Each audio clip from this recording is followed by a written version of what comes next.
চলো চলো ঢাকা চলো গণসমাবেশ সফল করো। আজকের ঠিক 3টায় যে ঢাকায় গণসমাবেশ আছে কেন্দ্রীয় শহীদ মিনারের সামনে, সেখানে যে 8টি দফার দাবি করা হয়েছে, 8টি দফা কি কি সেটা নিয়ে আজকে আমি আলোচনা করব।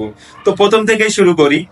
দেশব্যাপী সংখ্যালঘু সম্প্রদায়ের মানুষের বাড়িতে ও মন্দিরে অগ্নিসংযোগ, লুটপাট, দেশ ত্যাগের হুমকি, সীমান্তে হত্যার বিচার, ধর্ম অবমাননার দায়ে আইন শৃঙ্খলা রক্ষাকারী বাহিনীর সম্মুখে উৎসব মণ্ডলকে অমানবিক এবং আইন বহির্ভূতভাবে পিটিয়ে হত্যার চেষ্টা, দেবোত্তর সম্পত্তি দখল, রংপুরে কোমলমতি শিক্ষার্থীদের উপর জোরজবস্তি এবং চট্টগ্রামে গণেশ প্রতিমার উপর হামলা সহ অন্যায় অবিচারে বন্ধে ভুক্তভোগীদের সাহায্য এবং অপরাধীদের দ্রুত আইনের আওতায় এনে শাস্তি নিশ্চিতকরণের এবং পুনর্ঘোষিত 8 দফা দাবির বাস্তবায়নের দাবিতে গণসমাবেশ। ঠিক আজকের বিকাল 3টায় কেন্দ্রীয় শহীদ মিনার, ঢাকা।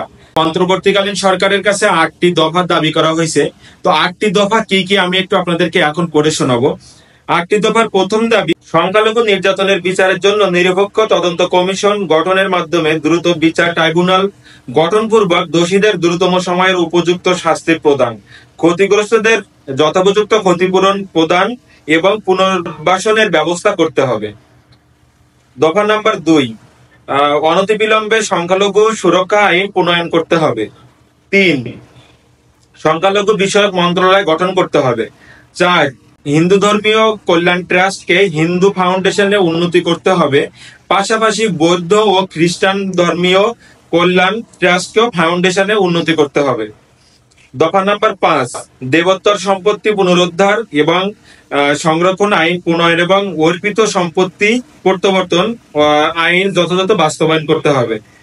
দফা নাম্বার 6, সরকারি বেসরকারি বিশ্ববিদ্যালয় কলেজ ও সকল উচ্চ শিক্ষা প্রতিষ্ঠানে সংখ্যালঘু শিক্ষার্থীদের জন্য উপাসনালয় নির্মাণ এবং প্রতিটি হোস্টেলে প্রার্থনা কক্ষ বরাদ্দ করতে হবে।